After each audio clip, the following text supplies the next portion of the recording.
Daily ஒரு person நீங்கள் உங்களை இம்ப்ரூவ் பண்ணிக்கிறது மூலயமா சக்ஸஸ் ஆக முடியும்னு வாழ்ந்து காமிச்சிருக்காரு மிஸ்டர் ஜேம்ஸ் கிளியர். அட்டாமிக் ஹேபிட்ஸ்ன்ற இந்த புக்கில் சின்ன சின்ன சேஞ்சஸ் கூட உங்கள் லைஃப்பை மாற்றி அமைக்க போதுமானது. அதுக்காக நீங்கள் ரொம்ப பெரிய ரிஸ்கெல்லாம் உங்கள் லைஃப்பில் எடுக்க தேவையில்லைன்னு ப்ரூவன் தியரிஸாக நிறைய சொல்லியிருக்காரு. அதெல்லாம் என்னன்னு பார்ப்போம். ஸ்கூல் டேஸில் பேஸ்பால் பிளேயராக இருந்த நம்ம ஜேம்ஸ் அதில் நடந்த ஒரு பெரிய ஆக்சிடெண்ட்டில் ஃபேஸ் போன்ஸ் எல்லாம் ஃப்ராக்சர் ஆகி கிட்டத்தட்ட அன்பே சிவம் கமல் ரேஞ்சுக்கு சஃபர் ஆகி தன்னோட லைஃப் டைம் ஆம்பிஷனான ப்ரொஃபஷ்னல் பேஸ்பால் பிளேயர் ஆகணுன்ற கனவையே விட்டுட்டு அவர் புதுசாக ஒரு காலேஜில் போய் சேர்றார். அந்த காலேஜில் ஹாஸ்டலில் தங்கி படிக்கிறார். அப்படி படிக்கிற டைமில் அவர் ஃபீல் பண்ண கற்றுக்கிட்ட சீக்ரெட் ஃபார்முலாவை நமக்காக அட்டாமிக் ஹேபிட்ஸ் அப்படின்ற இந்த புக்கில் அவர் சொல்லியிருக்காரு. இந்த புக்கை அவர் டெய்லி நீங்கள் இப்படி பண்ணணும், இப்படி தான் வாழணும், இதெல்லாம் அப்படின்ற மாதிரி எந்த பெரிய லிஸ்ட்டையும் சொல்லாமல் ஜஸ்ட் 1% மட்டும் நீங்கள் உங்களை மாற்றிக்கோங்க, 1% மட்டும் நீங்கள் டெவலப் ஆகுங்க, 1% மட்டும் நீங்கள் இம்ப்ரூவ்மெண்ட் ஆகுங்க அப்படின்னு டெய்லி 1% நீங்கள் உங்களை மாற்றிக்கும் போது ஒரு இயரில் 35% to 37% நீங்கள் இம்ப்ரூவ் ஆகுவீங்க அப்படின்றத கிராஃப் போட்டு சொல்லியிருக்காரு. காசு எப்படி குட்டி போட்டு டெவலப் ஆகுமோ அதே மாதிரி நீங்கள் செய்கிற ஒவ்வொரு பர்சன்டேஜ் ஆஃப் இம்ப்ரூவ்மெண்ட்டோட எஃபெக்ட்ஸ் இருக்கு இல்லையா, அதுவும் இம்ப்ரூவ் ஆகி உங்கள் லைஃப்பில் பெரிய மாற்றத்தை ஏற்படுத்துமா. அதுக்கு நாம் பண்ண வேண்டியதெல்லாம் ஃபஸ்ட் நம்மளோட எக்ஸ்கியூசஸை அவாய்ட் பண்ணணும். நம்மளோட லாஜிக்கல் பிரெயின் இருக்குல்ல, அது நம்ம பண்ணுற மிஸ்டேக்ஸ் எல்லாம் ஒரு லாஜிக்கல் ரீசன் கண்டுபிடிச்சி அதை வச்சு நம்ம எமோஷ்னல் பிரெயினையும் நம்மளை சுற்றி இருக்கவங்களையும் கன்வின்ஸ் பண்ண ட்ரை பண்ணணும். ஸோ நெக்ஸ்ட் டைம் இந்த எக்ஸ்கியூசஸ்க்கு ஸ்ட்ராங்காக நோ சொல்லி பழகிக்கோங்க. 1% அவ்வளோ பெரிய விஷயமா அப்படின்னு நீங்கள் நினச்சா, சென்னையிலேருந்து நீங்கள் டெல்லிக்கு ஃப்ளைட்டில் போகிறீங்கன்னு வச்சுப்போம். அதே ஃப்ளைட்டை நீங்கள் ஓட்டிகிட்டு போகிறீங்கன்னு கூட வச்சுக்கலாம். கரெக்டாக 90 டிகிரியில் ஃப்ளைட்டை கொண்டு போனால் நீங்கள் டெல்லிக்கு ரீச் பண்ணிடலாம். ஆனால் 93 டிகிரின்னு நீங்கள் மிஸ்டேக்காக செட் பண்ணிட்டாலோ இல்லை ஒரு 3 டிகிரி தானே அப்படின்னு அலட்சியமாக விட்டாலோ நீங்கள் நேராக மும்பையில் போய் இறங்கிடுவீங்க.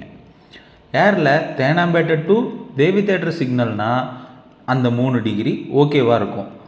டெல்லி வர போகணும், அந்த மாதிரி ஒரு லாங் டிஸ்டன்ஸ்க்கு கண்டிப்பாக பெரிய சேஞ்ச் ஏற்படுத்தும்.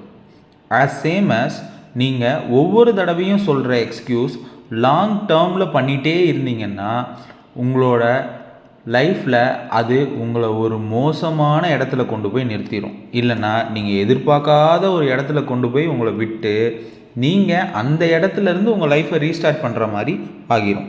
நீங்கள் சக்ஸஸை போய் ரீச் பண்ணணுன்னா முதல்ல டார்கெட் ஃபிக்ஸ் பண்ணணும்.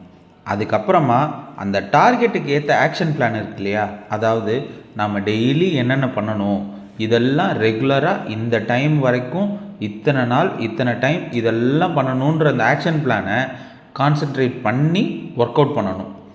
அதாவது என்னென்ன ஆக்டிவிட்டீஸ், ஹேபிட்ஸ், ரொட்டீன்ஸ், இப்படி எதெல்லாம் அந்த டார்கெட்டை நோக்கி உங்களை கொண்டு போகுமோ அதெல்லாம் லிஸ்ட் பண்ணி இம்ப்ளிமெண்ட் பண்ணுங்கள். டெய்லி ஃபாலோ பண்ணுங்கள். அதை ஒரு ப்ராக்டிஸாக மாற்றுங்க. அப்போ தான் உங்களோட டார்கெட்டை ரீச் பண்ணுவீங்க. ஒரு குவாரியில் கல் உடைக்கிற ஆள் 100 தடவை அந்த கல்லை அடித்தும் உடையாமல் 101வது தடவை அடிக்கும்போது அந்த கல் உடஞ்சா நீங்கள் என்ன சொல்லுவீங்க? 101வது அடியில் தான் அந்த கல் உடஞ்சதுன்னு சொல்லுவீங்களா? இல்லை அந்த கல் மேலே விழுந்த ஒவ்வொரு அடியும் அந்த கல்லை உடைச்சிருக்கு, 101வது அடி மட்டும் அதை கம்ப்ளீட் பண்ணியிருக்கு அப்படின்னு சொல்லுவீங்களா?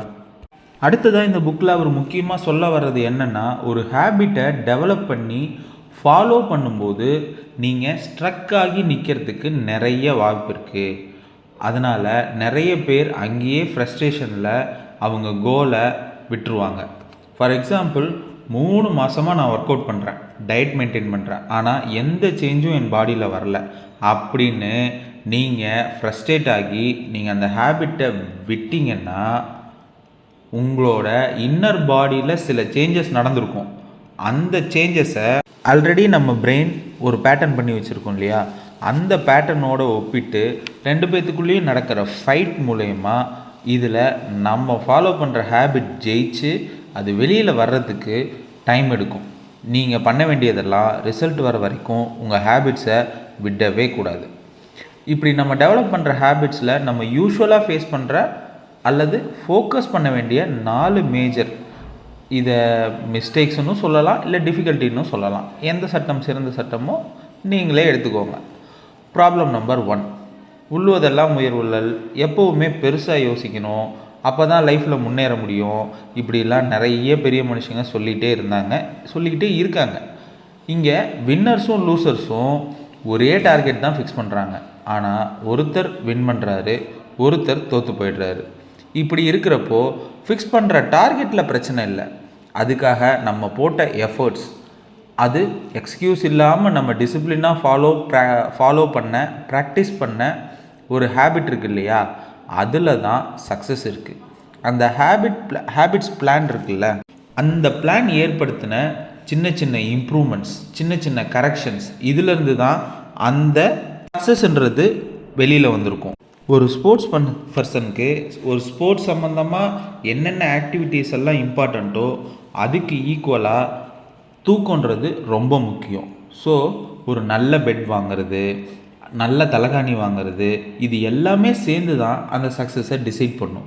அதே மாதிரி அதுக்காக போடுற எஃபர்ட்ஸ் எல்லாமே அதை போய் ரீச் பண்ணணும், அதாவது சக்ஸஸை போய் ரீச் பண்ணணும் அப்படின்னா நாம் எல்லா பெர்ஸ்பெக்டிவ்லேயும் எல்லா ஆங்கிள்லேயும் அதை யோசித்து டெவலப் பண்ணிக்கிட்டே இருக்கணும். ஹேபிட் பிளான்ஸை சேஞ்ச் பண்ணுறதுல இம்ப்ரூவ் பண்ணுறது மூலயமா தான் இது கிடைக்குமே தவிர, நம்ம கோலுக்கான விஷயத்தை மட்டும் ஃபோக்கஸ் பண்ணி ஸ்போர்ட்ஸை மட்டுமே ஃபோக்கஸ் பண்ணி சரியாக தூங்கலை, சரியாக சாப்பிடலன்னா அதோட சக்ஸஸை ரீச் பண்ண முடியாது. ப்ராப்ளம் நம்பர் 2, சக்ஸஸ் அடையிறதுன்றது ஒரு ஃப்ராக்ஷன் ஆஃப் செகண்ட் மட்டும்தான் அப்படின்னு நம்ம ஜேம்ஸ் சொல்கிறாரு. அதாவது அந்த லைனை கிராஸ் பண்ணிட்டா நீங்கள் வின்னர், அந்த பால் பவுண்ட்ரியை தாண்டிட்டா இந்தியா வின்னு, ஆஃபீஸ்க்கு டைமுக்கு பஞ்ச் பண்ணிட்டா நீங்கள் உங்களுக்கு இன்றைக்கி அட்டண்டன்ஸு. இப்படி எல்லா டார்கெட்டுமே அந்த ஒரே ஒரு செகண்டை பேஸ் பண்ணி தான் இருக்குது. ஆனால் அந்த ஒரு செகண்டுக்காக நாம் போடுற எஃபர்ட்ஸ் மட்டும்தான் பெரிய விஷயம். நீங்கள் டைமுக்கு ஆஃபீஸ் போகணுமா, காலையில் எந்திரிக்கணும். கடைசி பவுண்ட்ரி போயே தீரணுமா, அதுக்கு ஸ்டார்டிங்லேருந்தே நம்ம ஒழுங்காக ரன் அடிச்சிருக்கணும். அந்த லைனை ஃபஸ்ட்டு போய் கிராஸ் பண்ணணுமா, அப்படின்னா நீங்கள் ஸ்டார்டிங்லேருந்தே நல்லா ஓடி இருக்கணும், அதுக்காக நல்லா ப்ராக்டிஸ் பண்ணியிருக்கணும். இந்த மாதிரி பேஸ் ஒர்க் நாம் கரெக்டாக பண்ணியிருந்துருக்கணும். அந்த ஒரு செகண்ட் மட்டும் ஃபோக்கஸ் பண்ணிவிட்டு மற்றதுலெல்லாம் ஃபோக்கஸ் பண்ணாமல் காமன் ரூலை மட்டும் வச்சுக்கிட்டு இதெல்லாம் பண்ணால் ஜெயிச்சிடலாம், அதெல்லாம் பண்ணால் ஜெயிச்சிடலாம் அப்படின்னு இவங்க சொன்னாங்க, அவங்க சொன்னாங்க, இதை ஃபாலோ பண்ண அதை ஃபாலோ பண்ணன்னு இல்லாமல் நீங்கள் பர்டிகுலர்லி உங்கள் மைண்டுக்கு எதெல்லாம் தெளிவாக தெரியுது, உங்கள் நாலேஜ்க்கு எதெல்லாம் கரெக்டுன்னு படுதுன்றதெல்லாம் பார்த்து கரெக்டாக உங்களை நீங்களே இம்ப்ரூவ் பண்ணிக்கிட்டு அந்த ஹேபிட்ஸை டெவலப் பண்ணி டெய்லி ப்ராக்டிஸ் பண்ணும்போது மட்டும்தான் அந்த சக்ஸஸ் உங்களை வந்து சேரும். ப்ராப்ளம் நம்பர் 3, நான் 20 kg வெயிட்டு குறைச்சா ரொம்ப ஹாப்பி ஆகிடுவேன் இப்படின்னு ஒரு சிலருக்கு தோணுதுன்னு வச்சுக்கோங்க.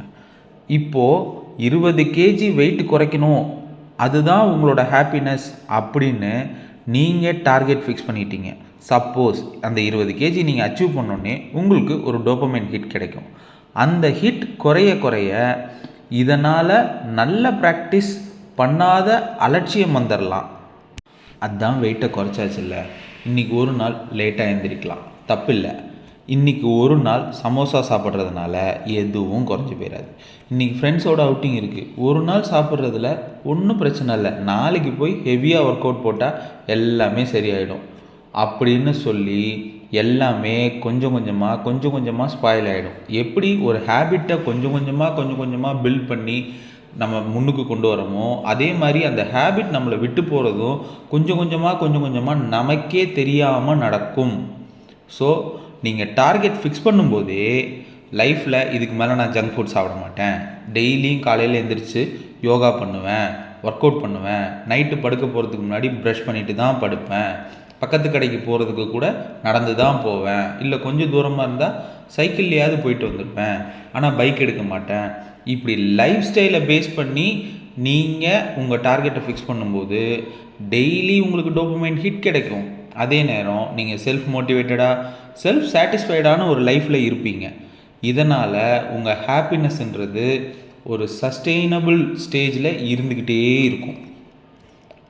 Last but not least, 4th problem. Particular டார்கெட்டில் ஒர்க் பண்ணுறவங்களாம் ஒரு லாங் டேர்ம் டெவலப்மெண்ட்டை பார்க்க முடியாது. எக்ஸாம்பிள், நீங்கள் ஒரு பெரிய கம்பெனியில் வேலைக்கு போகணுன்றத டார்கெட்டாக வச்சிங்கன்னா நீங்கள் நிறைய படிப்பீங்க, உங்கள் ஸ்கில் செட்டை டெவலப் பண்ணுவீங்க, வேலை கிடைச்சதும் அந்த டார்கெட் கம்ப்ளீட்டட். ஒரு பாயிண்டில் கெரியர் டெவலப்மெண்ட் அப்படின்னு வரும்போது தான் உங்களுக்கு அதோட இம்பார்ட்டன்ஸே தெரிய வரும். ஆனால் அப்போவும் ஒரு சிலர் அந்த இம்பார்ட்டன்ஸை உணராமல் என்ன பண்ணுவோன்னா, இந்த கம்பெனியை குறை சொல்லிவிட்டு எனக்கு இந்த கம்பெனியில் ப்ரொமோஷனே இல்லை, யாருமே என்னை அப்ரைசல் பண்ணலை அப்படின்ற மாதிரி நீங்கள் ஃபீல் பண்ணி வேறு கம்பெனிக்கு அதே நீங்கள் ட்ரை பண்ண ப்ரொமோட்டட் ஜாப்பை வந்து தேடுவீங்க. ஆனால் அதுக்காக நீங்கள் மறுபடியும் உங்களை நீங்களே ரெடி பண்ணுவீங்க, படிப்பீங்க, ஸ்கில் செட் டெவலப் பண்ணுவீங்க, எல்லாமே பண்ணுவீங்க. செல்ஃப் டெவலப்மெண்ட்டுன்றது டெய்லி பண்ண வேண்டிய ஹேபிட்னு நீங்கள் புரிஞ்சுக்கிட்டு daily learning and focusing on your development in new skills உங்களை அதே கம்பெனியில் உங்கள் கெரியரில் ஒரு டெவலப்மெண்ட் கொண்டு வர முடியும். அதுக்கு நீங்கள் டெய்லி இதெல்லாம் ஃபாலோ பண்ணணும். மேஜராக இந்த 4 டிஃபிகல்ட்டிஸை மட்டும் நாம் ஒரு டார்கெட் ஃபிக்ஸ் பண்ணும்போதோ இல்லை ஒரு ஹேபிட்ஸ் டெவலப் பண்ணும்போதோ ஃபோக்கஸ் பண்ணோம் அப்படின்னா சின்ன ஹேபிட்ஸை வச்சு ஒரு பெரிய மாற்றத்தை உங்கள் லைஃப்பில் கொண்டு வர முடியும். மேலும் இந்த புக்கோட கண்டினியூஷனை பார்ட் 2ல் சொல்கிறேன். இந்த இன்டர்பிரேஷன் பிடிச்சிருக்குன்னா இந்த புக்கை கண்டிப்பாக வாங்கி படிங்க. இதே ஆடியோவை நீங்கள் கேட்க மட்டும் விரும்பினா ஸ்பாட்டிஃபைல த சீக்ரெட் பேஜஸ்ன்ற சேனலில் கேட்கலாம். மறக்காமல் சேனலுக்கு சப்ஸ்கிரைப் பண்ணி புது ஹேபிட்ஸை டெவலப் பண்ணணும்னு நினைக்கிற உங்கள் ஃப்ரெண்ட்ஸ் அண்ட் ஃபேமிலிக்கு ஷேர் பண்ணுங்கள்.